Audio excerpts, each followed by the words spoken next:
भाई और दी फरमाइश ते आखिरी शेर कदी डिठे शबर परिंदियां दे आलने ते बने होए आए ने। वाह वाह वाह वाह वाह भाई क्या बात है, क्या बात है शबर भाई, क्या बात। साईं घर तू वेचिया नदीम भाई, साईं घर तू वेचिया लाए लिया रोखे कान के अजब व्यापारी दे लट पाठा जे ले आन के ढायो सुत नजर न कमले मारी।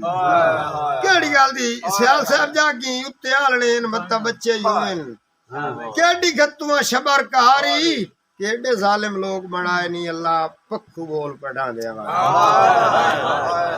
इदुए डठे उदुओ हट्टे जेड़े पाई वदे चोंजे चोगन समझ आ वंजता ता बोलना इदुए डठे उदुओ हट्टे जेड़े पाई वदे चोंजे चोगन चोगा साट के शोदे आ कुरलाने अल्लाह इन सब भोगने भोगा।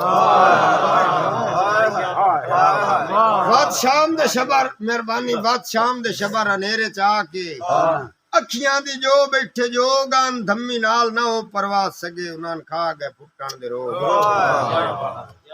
कदी डिठे शबर परिंदियां दे आलने ते बने होए आए नादे फिरा कुत्ते छंडे उसाजी कुत्ते छंडे अच्छे कीते दाने आटे कान।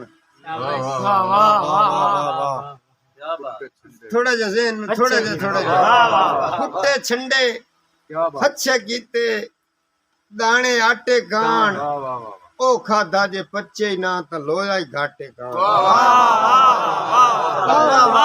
लोया ही घाटे भाई, क्या बात है भाई, क्या बात है, बड़ी मेहरबानी शबर भाई, क्या बात है, बहुत खूबसूरत, बहुत खूबसूरत, क्या बात है। कुत्ते छंडे अच्छे कीते दाने आटे कान अस्ताब सियाल ओ खादा जे पच्चे ना तो लोया ही घाटे कान।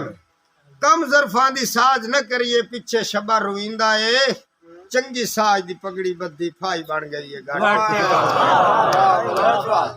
कदी निठे शबर परिंदियां दे आलने ते बने होए आए ने माजूर भी होवन चोक के खांदे न गए कदन उधारा ले तुम शाके रोवन लिखियां ते पर मार चहरस दी डायने नहीं सुने आज ताई रिज़्क दे मगरू कीते पखियां होवन।